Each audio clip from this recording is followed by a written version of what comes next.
41-year-old LeBron James, shooting 32% from the field, 74% from the free throw line, averaging 23 points, 7 assists, 6 rebounds, and 4 turnovers a game. To three, in and out. Şengün had it, lost it. Still loose, picked up Laravia. Here comes James, runaway train! About one of the best in the world. And so you can throw multiple bodies at him. He's seen everything. And so, you just got to hope that he misses because he's so unselfish. He puts so much pressure. 41-year-old man against people's legacies that they did when they was in their 20s and early 30s lets me know that you're still considering him this high on the totem pole. Like, damn, there was moments where he would call shit out when we playing him. Yeah. Or he'll just blow up the whole play like, yeah. No, it's going over there. It's going over there. Yeah. And you be like, wait, yeah. LeBron be knowing all the plays? Yeah. No, he knows. It's a very genuine characteristic. Like, it's like he has to share basketball knowledge with people. Like it might be his biggest superpower, his ability to get everybody on the same page. Like, it's actually kind of scary. How scary? How? Like, he can explain this game forward and back. He has a very high IQ, basketball IQ, right? Wow, unbelievable. Talk about somebody to know the playbook. Greatest player all time. Greatest player. Greatest player all time. I know it's hard for you too. Yeah. I would say I won't lie. I'm going with LeBron. I would say LeBron too. And like I said, only because I just think that 3-pointer off the mark. The ball gets knocked loose, Şengün can't secure it, and Morey comes away with possession. Now James takes off like a runaway train. Once he gets into the open floor, there's almost nothing anyone can do. This is what separates him from the rest. LeBron James is simply one of the best in the world. Look, he's probably got most of the stuff memorized in game 1 and 2, but by game 3, he's so dialed in, he knows everything you're doing on both sides of the ball.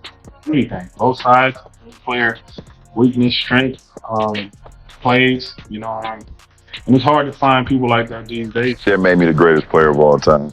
For so many reasons. I was super ecstatic to win one for Cleveland because of the 52-year drought. Like, I was ecstatic. Like, obviously, I showed that the first wave of emotion was when everyone saw me crying. Like, that was hard to doubt LeBron because I felt like 2 years ago, like he was on his, his back end of his career. I mean, he hasn't showed any signs of slowing down. I know I'm making a case for him too. I just don't see it, man. That's a lot of points over the next 5 years. And we look at the time, and Dwayne says, we got 40 minutes. And Bron has this look on his face, and he says, don't worry about it. No, I was going to say that. I've never been more confident going into a game that I should have been unconfident about in my life. That made that look and said, don't worry about it. Still, to me, going to Boston, still the greatest individual basketball game I've ever witnessed with my own 2 eyes was Game 6. Unbelievable. LeBron James Game 6 in Boston was the most amazing basketball game I've ever witnessed with my own 2 eyes. Individually. Wait, so LeBron actually knows all the plays? Yeah, he knows them. At 41, most players are expected to slow down, but LeBron James keeps finding ways to stay ahead by relying on something even more valuable than speed, his basketball IQ. NBA legends continue to praise the way he reads the game, because LeBron doesn't simply react to what happens on the court. He often seems to anticipate it before it develops. He recognizes defensive rotations, predicts where help is coming from, spots passing lanes before they open, and understands where every teammate needs to be. While younger players may have the advantage in athleticism, LeBron's experience allows him to control the game mentally. His body may have aged, but his ability to see the floor and process the game at an elite level remains one of his greatest weapons. This is the story of how LeBron's basketball mind continues to challenge Father Time and keep him ahead of players who are years younger. Points, 51, 22. No, I was just very consistent. LeBron James, playoff scoring, right? Playoff scoring. He passed Michael Jordan 3 seasons ago, and he's going to add to that, right? Or before his career. Yeah, shit. It's that simple. It's that simple. Strict program around this motherfucker. It's not even a strict program. LeBron, to his point, to give him credit to his point he made the other night, he is a 41-year-old kid. Yeah. They say you act exactly how you act when they handed you money. You could tell LeBron got paid at 17. Vince saw that shit. Younger than that. It's raw. 17. No, that's you put that in a nice. LeBron James is awesome. And somehow, some way, he and his team swept the Raptors. Just swept them. It wasn't even a series. And now, of course, we switched the narrative to, well, does he have enough to keep going? So, does he have enough to keep going? He's got enough to keep going to the next round. It's a time machine to go back about 11 months when he passed him the first time. LeBron's been the best player ever since about midway point of Game 6 of last year's finals. And all he's done since then is... At 41, most athletes are already thinking about retirement and life after sports. But LeBron James keeps showing up like Father Time never caught up with him. While younger players rely on speed and athleticism, LeBron continues to dominate with experience, intelligence, and an incredible understanding of the game. Kareem to be the all-time leading scorer, and number 3 all-time in assists. Right. Wow. You got to give it to him. Yeah. You got to give it to him. And so, and LeBron still reads the floor faster than many players can react, and that's exactly why NBA legends continue to marvel at his basketball mind. Magic Johnson once told LeBron after a championship that he had the potential to rise above everyone who came before him. Years later, that prediction almost feels understated. While other players are still trying to adjust to the game, LeBron keeps finding new ways to control it, using his vision, experience, and IQ to stay one step ahead. My top 5 is LJ number 1, MJ number 2, Kobe number 3, Steph number 4, Shaq number 5. Okay. You got Bron first. Same passion. We just show it in different ways. He takes off like he's jumping off a trampoline off of one leg. I mean, it's the most ridiculous one leg takeoff I've seen. It's crazy. I got a screensaver for you. LeBron. No, he did.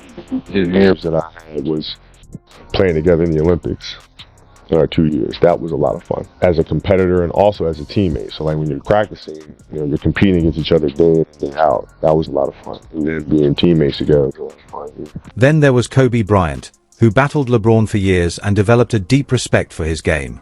Their rivalry showed just how rare LeBron's understanding of basketball really was.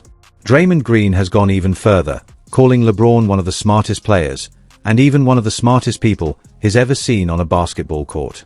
When someone as outspoken and competitive as Draymond gives LeBron that kind of praise, it says a lot about how special his basketball IQ really is. He was the shining star of the future of basketball before he even started high school. He's raised the level of the entire league and has continued to do that. The ultimate champion. The experience of playing with a guy with his level of IQ and his game speaks for itself, what he's been able to accomplish on the court. Stephen Curry has also placed LeBron among the very best when it comes to basketball IQ, mentioning him alongside Chris Paul after years of competing against him. Coming from a player whose own court vision and decision-making are elite, that praise carries serious weight. If Steph Curry believes LeBron belongs at the top of the basketball IQ conversation, it shows just how highly his mind for the game is respected. In your 20th year, and then like half your life is in the league, and then you played against like 40% of the players that's ever played in the league. It's just like, that longevity has to mean something. There has to be a standard. There's nobody in the history of the game that's been as hype, that's lived up to it and surpassed it and had to carry so much weight on his shoulders politically, athletically, and then be under the... Kevin Durant has praised LeBron's incredible longevity and consistent production, calling the overall package something every athlete would dream of achieving. Even Paul Pierce, who spent years criticizing and competing against LeBron, has acknowledged how extraordinary his preparation and sustained excellence have been at this stage of his career.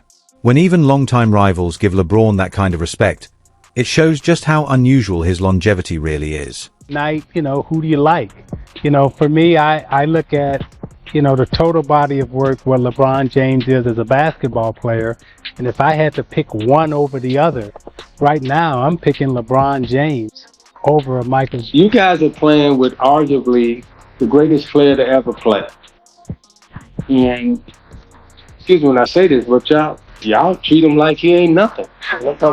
Meanwhile, Isaiah Thomas took the praise to another level, calling LeBron the Einstein of basketball. It's a funny comparison. Einstein never had to beat a double team with the shot clock ticking, but the point is clear. Even at 41, LeBron's ability to process the game, anticipate plays, and make the right decision remains extraordinary.